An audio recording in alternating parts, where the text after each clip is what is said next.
রাজধানীর মতিঝিলে শাপলা চত্বরে 2013 সালের 5 মে হেফাজতের সমাবেশে গণহত্যার ঘটনায় সাবেক প্রধানমন্ত্রী শেখ হাসিনা ও তৎকালীন গণজাগরণ মঞ্চের মুখপাত্র ইমরান এইচ সরকার সহ 9 জনের বিরুদ্ধে গ্রেপ্তারি পরোয়ানা জারি করেছে আদালত। বুধবার এ আদেশ দেন আন্তর্জাতিক অপরাধ ট্রাইব্যুনাল।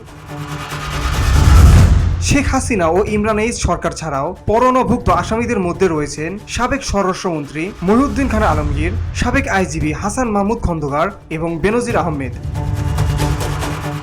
এছাড়াও অন্য মামলায় কারাগারে থাকা সাবেক স্বরাষ্ট্র প্রতিমন্ত্রী শামসুল হক টুকু, সাবেক আইজিপি শহীদুল হক, সাবেক সেনা কর্মকর্তা জিয়াউল আহসান, সাবেক পুলিশ কর্মকর্তা মোল্লা নজরুল ইসলামকে গ্রেপ্তার দেখানোর নির্দেশ দেওয়া হয়েছে।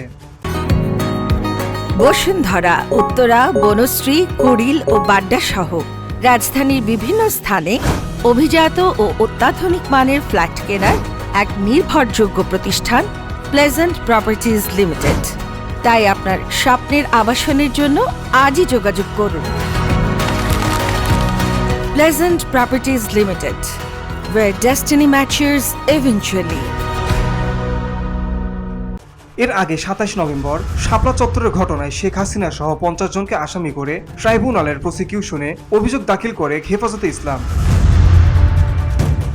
মামলার বাদীর অভিযোগ 13 দফা দাবিতে 2013 সালের 5 মে হেফাজত ইসলামের মতিঝিলের শাপলা চত্বরে অবস্থান নেওয়া কর্মসূচিতে আসামিরা পরস্পরের যোগসাজশে রাত 11টার দিকে বিদ্যুৎ লাইন বন্ধ করে দেয়। এরপর শাপলা চত্বরে আইন শৃঙ্খলা রক্ষাকারী বাহিনী অভিযান চালিয়ে মাদ্রাসা ছাত্রসহ পথচারীদের উপর গণহত্যা চালায়। পরে লাশ সিটি কর্পোরেশনের গাড়িতে করে গুম করা হয়। তৎকালীন সময় নিহত ব্যক্তিদের পরিবার থানায় মামলা করতে গেলে তা নেওয়া হয়নি। ভিওটি বাংলা নিউজ ডেস্ক।